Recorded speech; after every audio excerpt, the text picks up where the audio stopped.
The world is changing. Inspiration is everywhere. It has never been so easy to connect, share, and bring people together. We're learning from others and finding the best in ourselves. Challenging our beliefs. Sharing our vulnerability. Overcoming our fears. Transforming ourselves so we can transform the world. How far can we go? This is London Real. I am Brian Rose. My guest today is...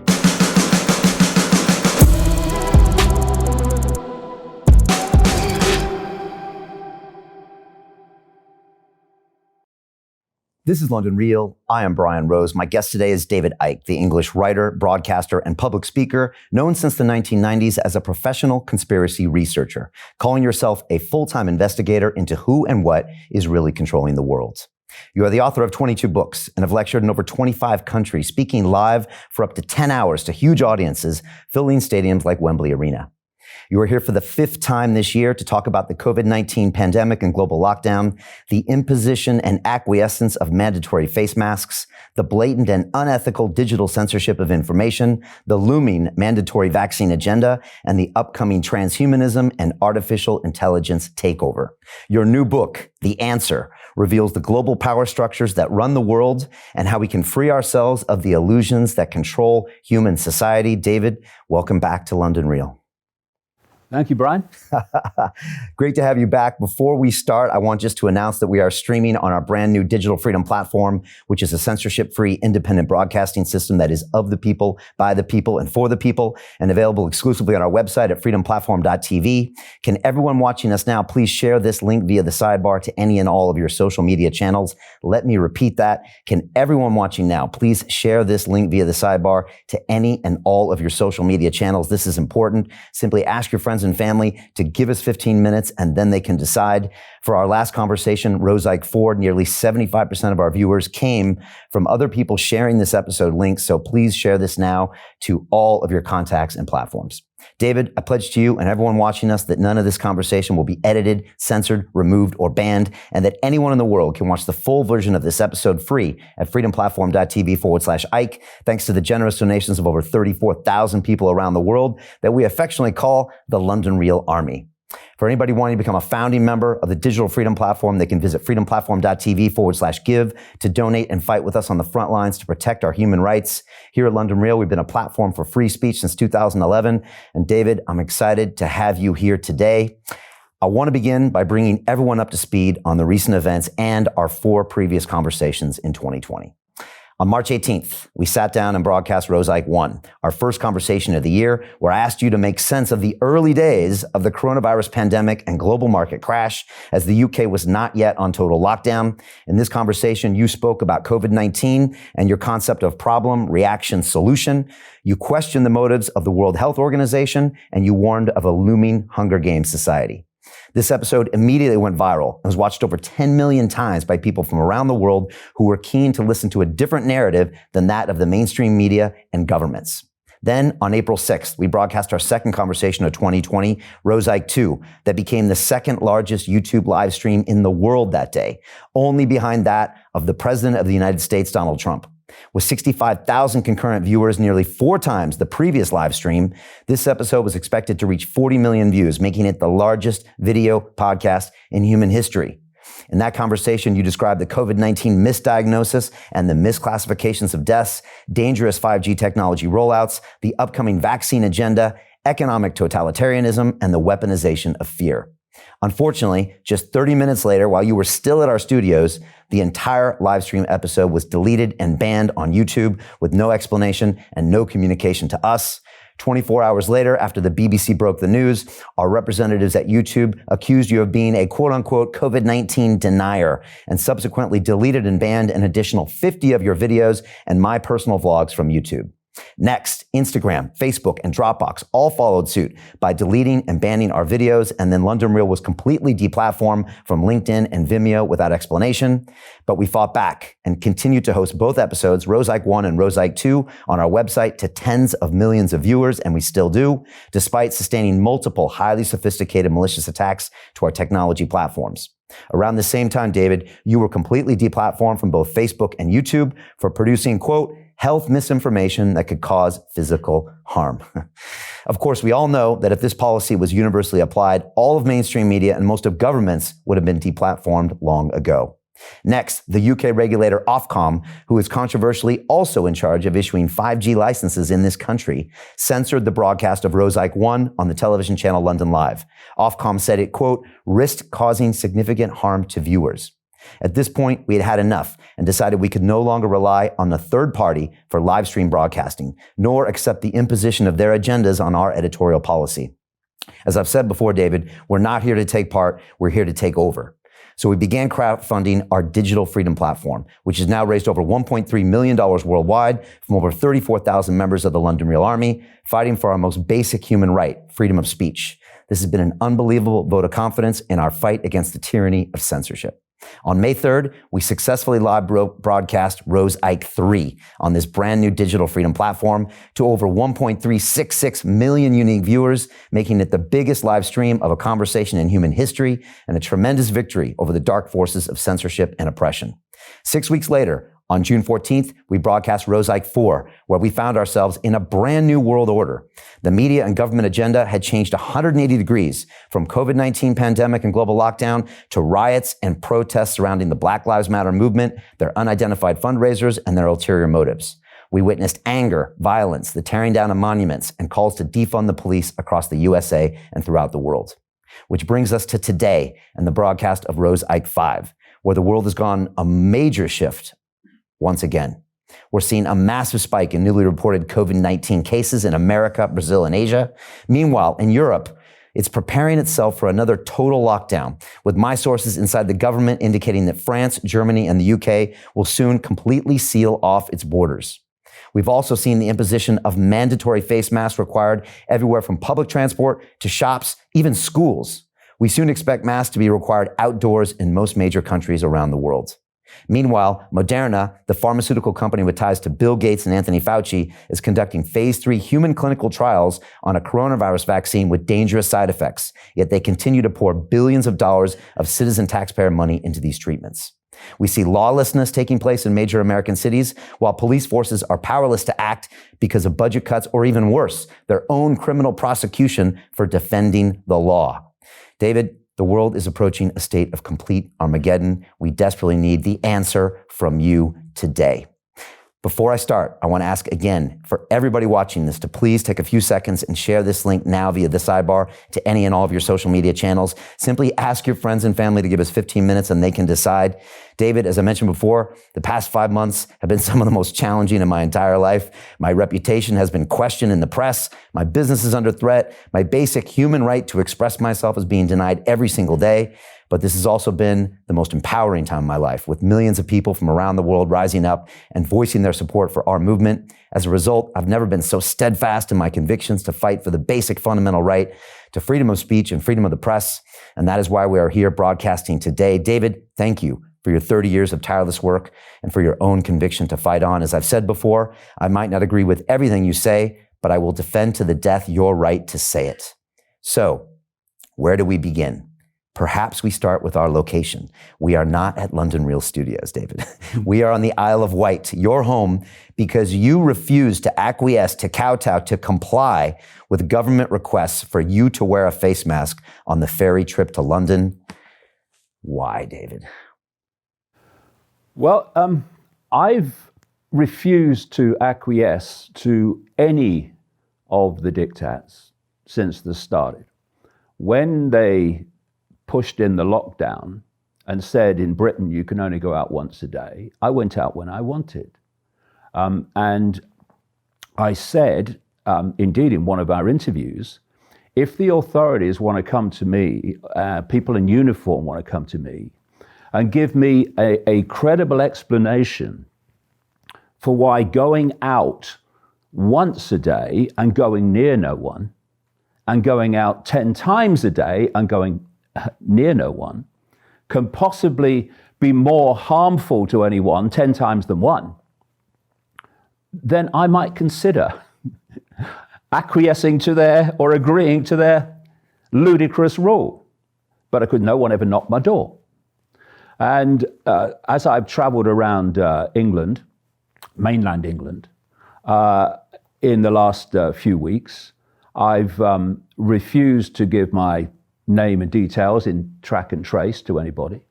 I've refused to put hand sanitizer on to get into a shop when, having seen 2/3 of the back of the bottle telling me how dangerous it is, and the Food and Drug Administration in America now issuing a list of 75 brands you shouldn't use because it's too dangerous, can cause blindness and death.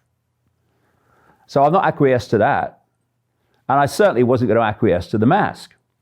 And what's brought this about is we have 2 ferry companies to and from the mainland. And what they've been running, I mean, this just shows how ludicrous, contradictory, and insane it is. During this period of the lockdown, when you crossed with one called White Link, you had to stay in your car. You couldn't get out and go in the lounge. And because they said, that was the safest thing to do. All right. So you sit in your car and you don't have to do anything else. You just sit there and then drive off. Another company, Red Funnel, they were running certain routes, certain times every day where you had to stay in your car. So when this mandatory mask on public transport came in, you could still get across without wearing a mask, stay in your car. And what's happened?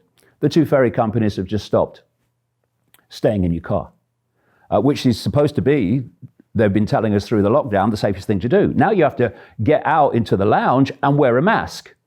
Not a chance. And let me tell you how ludicrous it is. In Britain, they've just announced that if you are coming back from Spain from holiday, you have to isolate for 14 days.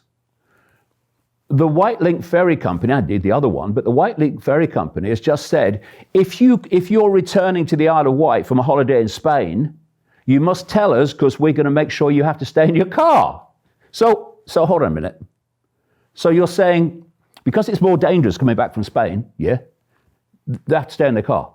Yeah, because that's the safest thing to do, right? Yeah. But everyone else now has to get out of the car, wear a mask in the lounge. It's incredible. And I was the first mask refusenik in Britain on public transport. I have to be because of the timing. When we did our last interview, I came from the studio down to Portsmouth to get the 1 minute to 12 boat back to the Isle of Wight. And I'm the only passenger. Everyone else is in their cars, and therefore on the crossing, they're staying in their cars. That's what they did at that time. I'm the only foot passenger. I'm the only one in the lounge, right?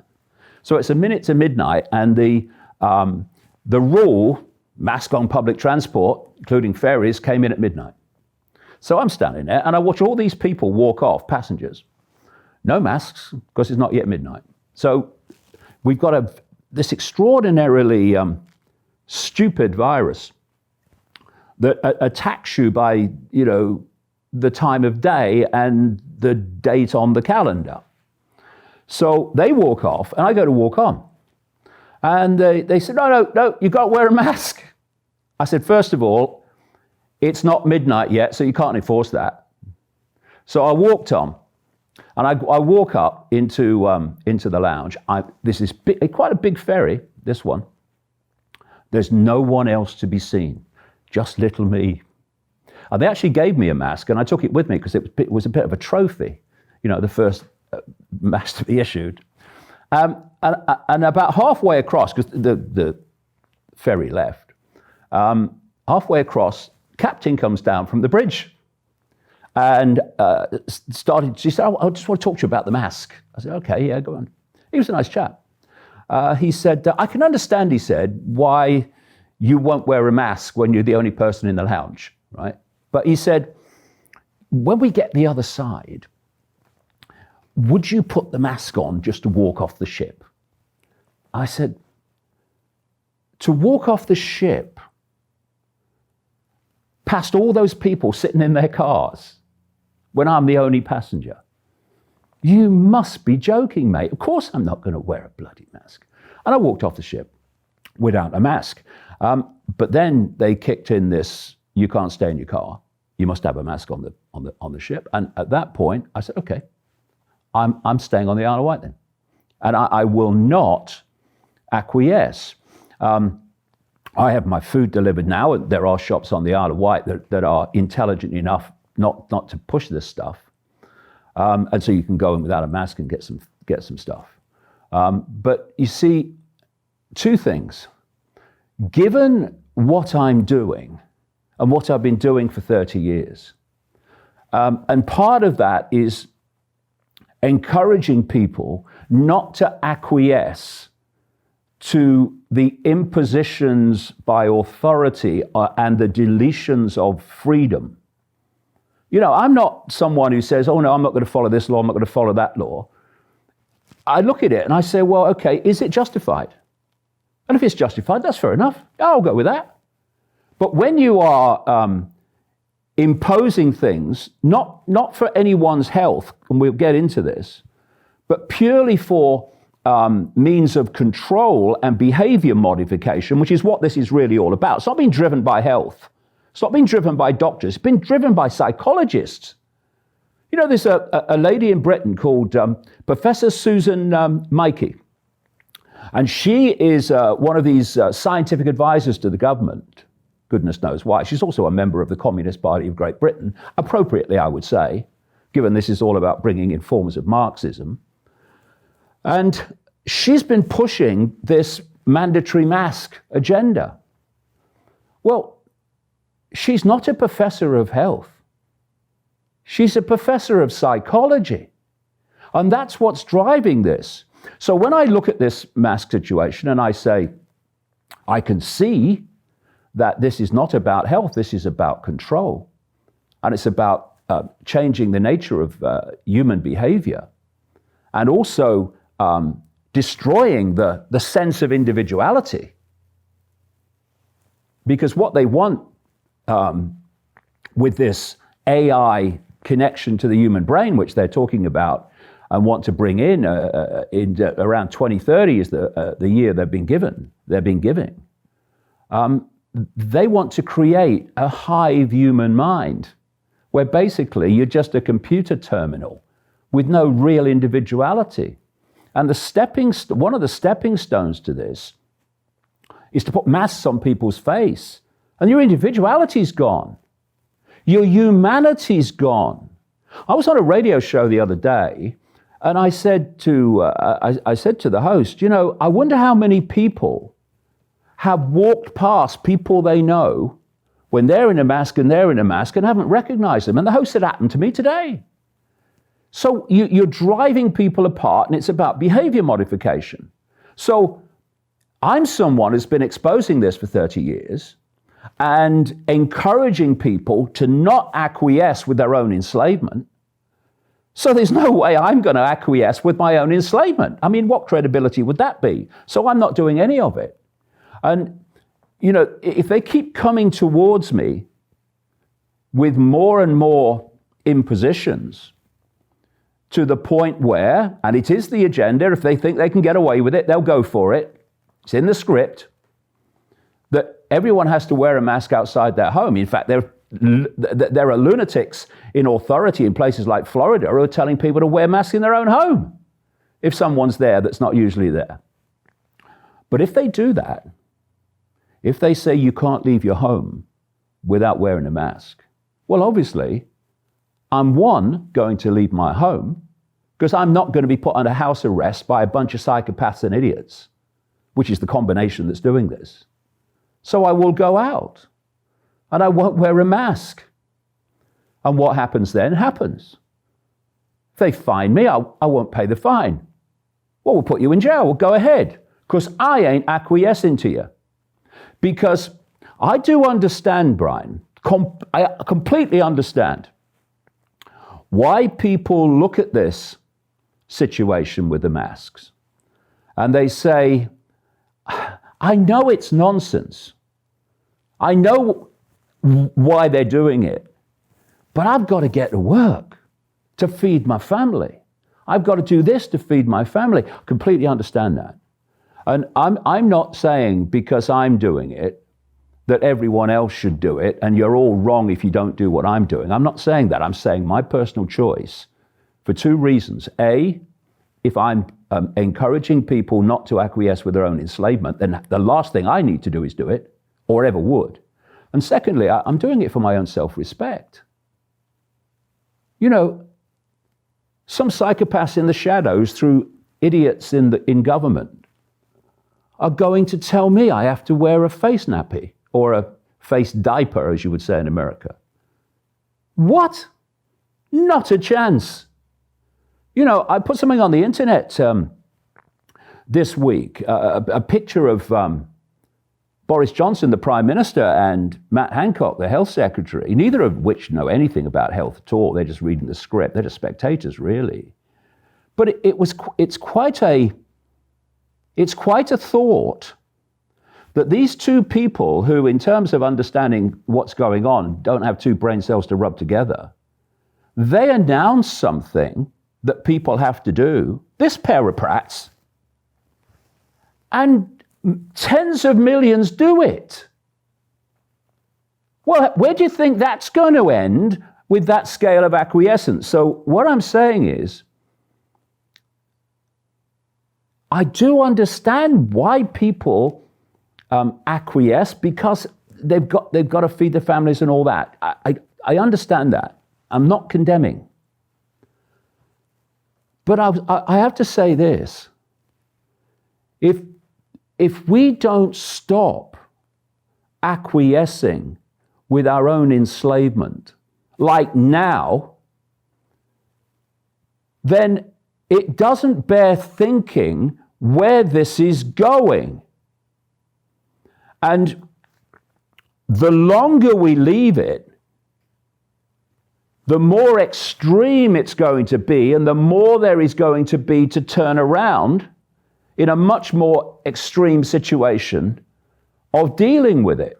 Because how this cult works, that's behind all this, is it pushes the gate. And if there's no resistance, it goes to the next one, and it pushes that. And if there's no resistance, it goes to the next one. This is exactly the process, Brian, that we've been seeing since all this started. Constantly pushing the gate. And people have said in Britain, understandably, why are they making masks mandatory now, all these months into this so-called crisis, when the death rate's been going down? There's reasons why it's going down, which I'm sure we'll come to. So why are they doing it? It's because if they threw everything at us at the start, and if they had not paid furlough payments to people for those that lost their not lost their jobs, but lost their work because of the lockdowns and the business closures, and were they're still officially employed, but they don't work, so the government pays them some money. If they hadn't have done that, then this lockdown would have been over a long time ago, because there would have been such a reaction. First of all, how do I feed my family? And then all these other things out of nowhere, the masks and social distancing and all this stuff, in one go, there'd have been a massive pushback. And they know that, because the way they manipulate the world is psychologically. It's all about controlling people's perceptions. So this is what they've been doing. We'll introduce this, like the lockdown. We're just introducing the lockdown to flatten the curve. Do you remember that? Mm-hmm. Back in the midst of history. And that was, we'll placate them. This is not long, no, just flatten the curve. And then you get them used to it. And then you go to the next one. And you get them used to that. And then you go to the next one. And now the part of the script where they introduce masks and start to subjugate people literally, visually, destroying their individuality, and also symbolism. This is why I've written so much about symbolism over the years, and why the occult and the satanic groups and the secret societies use symbolism, the language of symbolism. It's their language, because it's the language of the subconscious. And if you can, this is what they're trying to get. They're trying to get into the subconscious, because they know that once they've planted thoughts, perceptions, beliefs in the subconscious, they will filter through to the conscious mind, at which point the person will think they're their conclusions, their insight, their decisions. But they won't be. They've been implanted. And talk to me about the lack of self-esteem that someone has when they do something that they know isn't the right thing to do. You know, when I put a mask on when I know I shouldn't, and then it almost shows my subconscious that someone else is in charge. Exactly that. So if you look at the mask from a conscious mind point of view, it's protecting you from a virus. Brackets, it ain't really, but they tell you it is. But what's it saying subconsciously? When you are symbolizing, and you see them on the internet, not least with all this censorship that's going on, what do people do? What images do people post when they're symbolizing being silenced, being censored, being subjugated, being cancelled, as it's called? They put something over the person's mouth. And now we've got something over the mouth of the great majority of the population. It's a symbol of subjugation, it's a symbol of being silenced, and it's a symbol of submission. Because we go back to the said bunch of prats that are actually in government, carrying out the agenda of the psychopaths in the shadows. And they announce that people are going to have to mandatorily wear masks. I mean, who are you people? It's against all the science and all the science that points out the health dangers of doing it. There's been no risk assessment by government of wearing masks regularly, none of that. When what are you doing? You're breathing in your own carbon dioxide, very dangerous, and you're not breathing in enough oxygen. But they do it anyway, which brings me round to the point that you've just made. It's a point that I've been making for weeks now. It's about, again, it's in the subconscious. It's about giving away your power and your sovereignty to some external force, the said bunch of prats and psychopaths. Because if you say to me, and you're a political leader or whatever, and you say to me, we're going to introduce this, and we're going to make you do this. If I say, hold on a minute, okay, let me look at what you want me to do. And I then research it, and I see if it makes sense and is any way justifiable in the circumstances before us. And I might say on occasion, actually, I can go with that because it makes sense to me. Now that's me holding on to my sovereignty and my personal freedom, because I'm making the free choice to say, yeah, okay, this makes sense to me, so I'll go with it. That's very different to what is happening. And the reason there are so many contradictions and so many holes in what we're being told to do is pure psychological manipulation. Quite simply, if I can make you acquiesce to something that's clearly ridiculous, clearly unsupportable, clearly a danger to health, and full of contradictions, and you're still going to submit and do it, then what is left of your uniqueness, your sovereignty, your self-respect? What's left? There is none. And talking of contradictions, I was outside a farm shop on the Isle of Wight the other day, and they've got the masks thing, so I don't go in, I get it delivered. But I went there to pay, save them coming to me. It was all done outside. And there's two ladies standing at the entrance waiting to go into the shop, because only two people are allowed in. And I looked at them, and they're wearing masks. I'm not kidding, Brian. They look like a pair of bandits about to raid the place, right? So they're standing there. And just here, because there's a cafe at this farm shop as well, is a table, and there's about, it must be 12 or 13 people, clearly from different families, all around this table, right next to these people wearing masks like bandit masks, to go in and buy a loaf of bread. And you look there, it's mad. Look, what? And a member of staff came out, and I said, look, they're standing with a mask on, and they're sitting around a table having a great time. She said, yeah, it's crazy, isn't it? Yes, it is.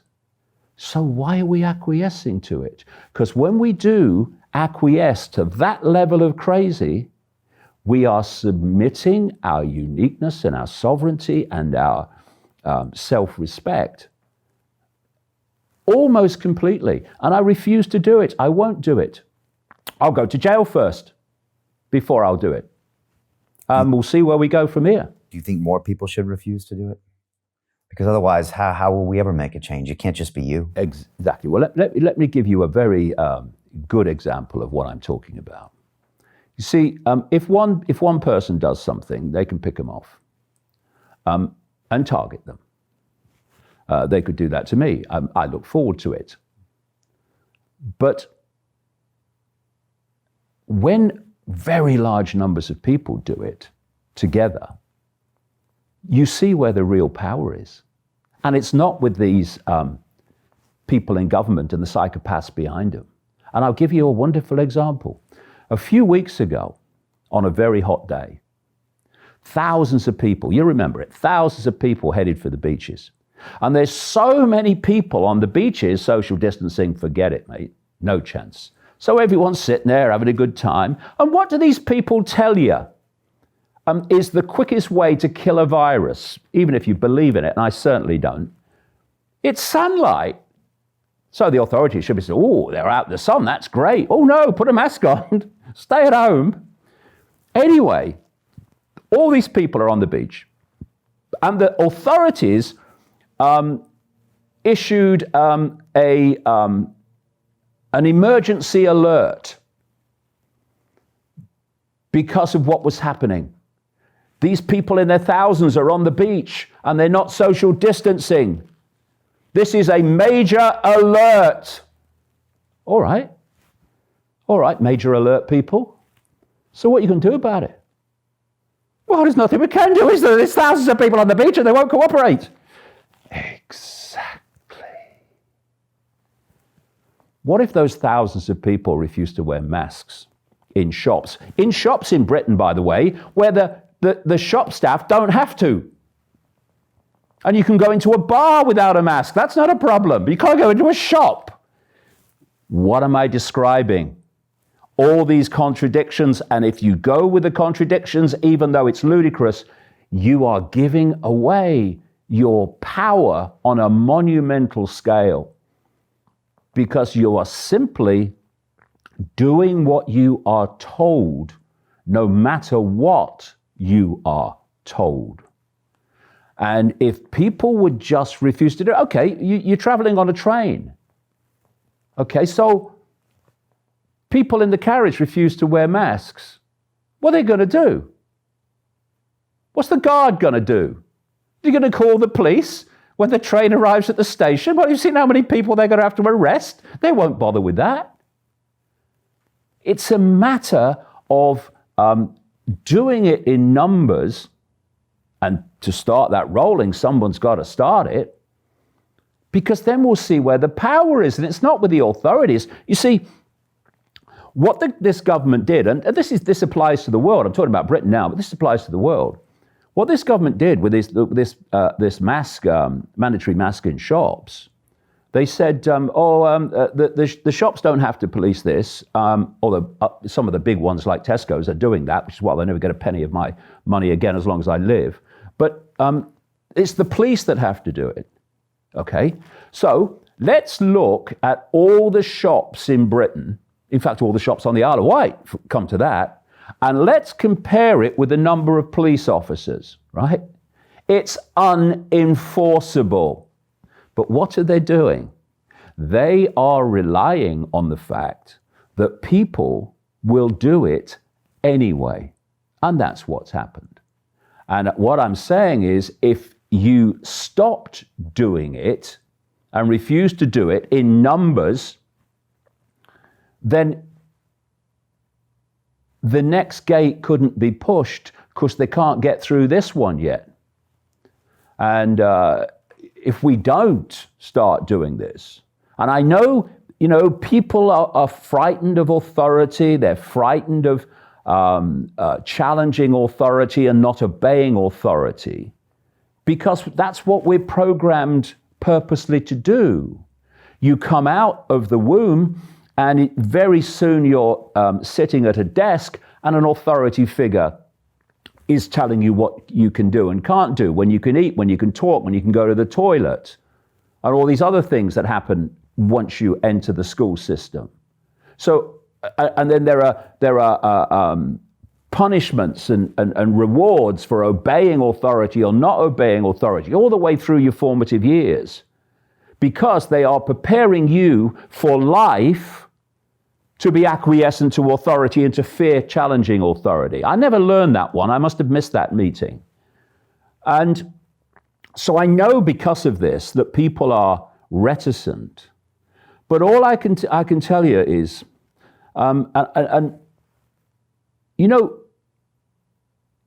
if people go back to that first interview we did, and I said what this was all about, even before lockdown came in, and where it was going to go, how did I know that? How could I know that that's now played out? Because there is an agenda, which if you uncover it, allows you to predict the future, because unless the agenda is challenged and prevented from unfolding, it's going to happen. It's going to be the future. And I say from this point now, as we sit here, that where they're about to go will make what we've had so far seem like a afternoon tea. Because this script is meant to get more and more and more extreme. And they are going to go hysterical not too long from now, as you go into the fall and the winter, where every sniffle and every cough and every respiratory problem and every flu that they can get away with will be COVID-19, and they will use that to justify levels of lockdown, imprisonment, beyond even what we've seen at the peak of this one. So I know it's intimidating for people, but I tell you what, when you do it, you'll realize it's not as intimidating as you thought it was going to be. But what I'm saying is, if we don't summon the courage now to push back on this, or not even push back on it, just stop cooperating with it. There's no need to fight the government or fight the cult behind government. There's no need to go on protests and wave banners. No need for any of that. You just need to say no. I'm not doing it. We're not doing it. And then you'll see where the real power is, because you'll realize that enforcing it without our acquiescence is impossible. And if we don't do it now, then when are we going to do it? Because we have mandatory masks now in shops, and even wider afield, in places like America. Mandatory masks on public transport. But the script includes mandatory masks for children all day at school. That's what the script involves when they get further through the gate pushing sequence. So are we going to draw the line then? And what they're doing, you see, Brian, is through all this process, this sequence, they're breaking down and breaking down and breaking down resistance. So further along the road, when the extreme of extreme stuff is in the script, then the plan is that they will have broken down human resistance to the point where they'll just accept it. Now is the time to say no. And that's all it takes, no. You know, I go into a shop, they say, you've got to sanitize your hands. Oh, all right, I can't come in if I do that, right? I can't buy anything. No, okay, see ya, have a nice one. Away. No. And as you keep saying that and keep doing that, then not only are you not acquiescing with your own enslavement, but you're building up your own self-esteem, your own sense of sovereignty. I'll decide what happens in my life. Not a bunch of psychopaths working through a bunch of prats. Not having it. And everything will change. No, not doing it. You mentioned what we can expect the rest of this year. So it's warm now, and we're coming into winter, and everyone's talking about the second wave, but it feels like the second wave is happening now, because if you open up a paper in America, you know, it's cases and cases and cases, and now more lockdowns, and now it's happening in Europe as well. But now winter's coming, and sniffles are coming. What can we expect?